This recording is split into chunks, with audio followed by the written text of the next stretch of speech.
Dear my fellow youth activists, first I would like to thank the conference organizers for giving me the opportunity to speak today. My name is Dr. Mahrang Bêlûç. I am a human rights and political activist from Balochistan and part of the Bêlûç Solidarity Committee (BYC), a human rights and political organization.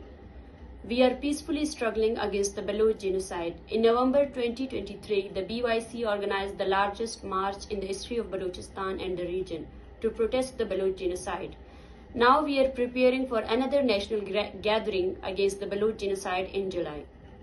Ladies and gentlemen, today I want to introduce you to a region that rarely makes global headlines, despite enduring severe colonial violence and oppression, which is our homeland, Balochistan. We, the Bêlûç people, are facing horrific genocide even in the 21st century, and we deeply regret that the world's silence on our plight. For 7 decades, the youth, mothers, sisters and daughters of our land have endured the worst tragedies of war. Around the world, people are raising their voices for oppressed people.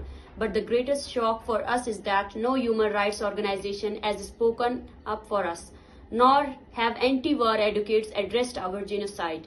Today, when discussing the suffering of Bêlûç people, the issue of enforced disappearances stands out. I say with utmost conviction that Balochistan is the region with the highest number of enforced disappearances in the world. Over the past 20 years, the Pakistani army and secret agencies have forcibly disappeared thousands of Bêlûç people.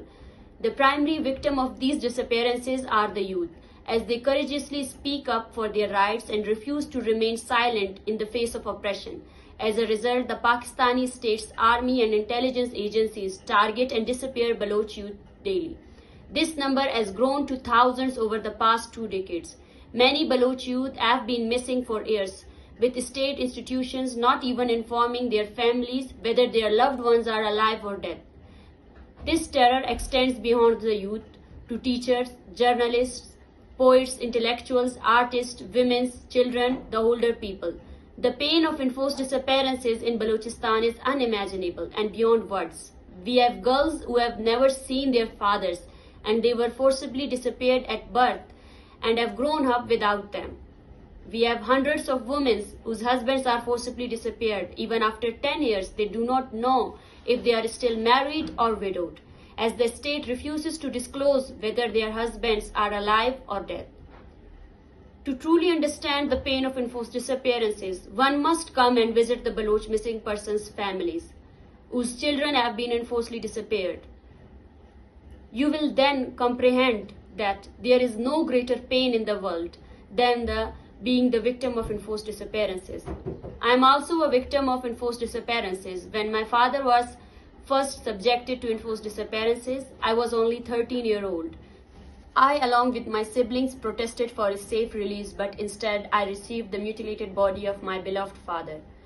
He was killed, his mutilated and severely tortured body dumped in a remote forest. The pain and anguish we as a victim family felt at the time is indescribable, and we have not recovered from this trauma to this day. The moment my beloved father's body was placed in front of me is forever etched in my memory. Respected fellow youth, today I believe that all oppressed nations around the world, including the Bêlûç and the Kurds who face genocide, share a common pain, suffering and challenges. We are all subjected to genocide simply because we exist on our own lands. We aspire to live as free and independent human beings, seeking peace and tranquility in our homelands, while opposing wars imposed upon us. Although I reside in Balochistan, I consider the pain of Kurds and other oppressed nations as my own. The hardship we endure are shared, and our struggle are interconnected. Just as our pain and suffering are collective, so our efforts to end this suffering must be united. It is through our common struggle that we can bring an end to this cycle of pain and suffering. In the face of darkest time, we must hold on to hope, as it is always present. We must remember the remarkable capacity of human spirit for compassion, which transcends the barrier of gender, race, and nationality. Despite the challenges we face, the youth of Balochistan have kept the flame of hope alive. They are at the forefront of struggle, demonstrating remarkable resilience and determination. Despite facing threats, blackmail, arrests, torture and other tactics, These young individuals stand unwavering in their resolve.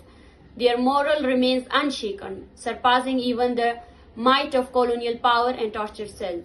Let us stand in solidarity with the youth of Balochistan and all those affected by the ravages of war. Let us not only offer them our sympathy but also extend our unwavering support in their noble pursuit of justice and peace. I salute each and every one of you for your tireless struggle, unwavering commitment, and the sacrifice you have made. Thank you very much.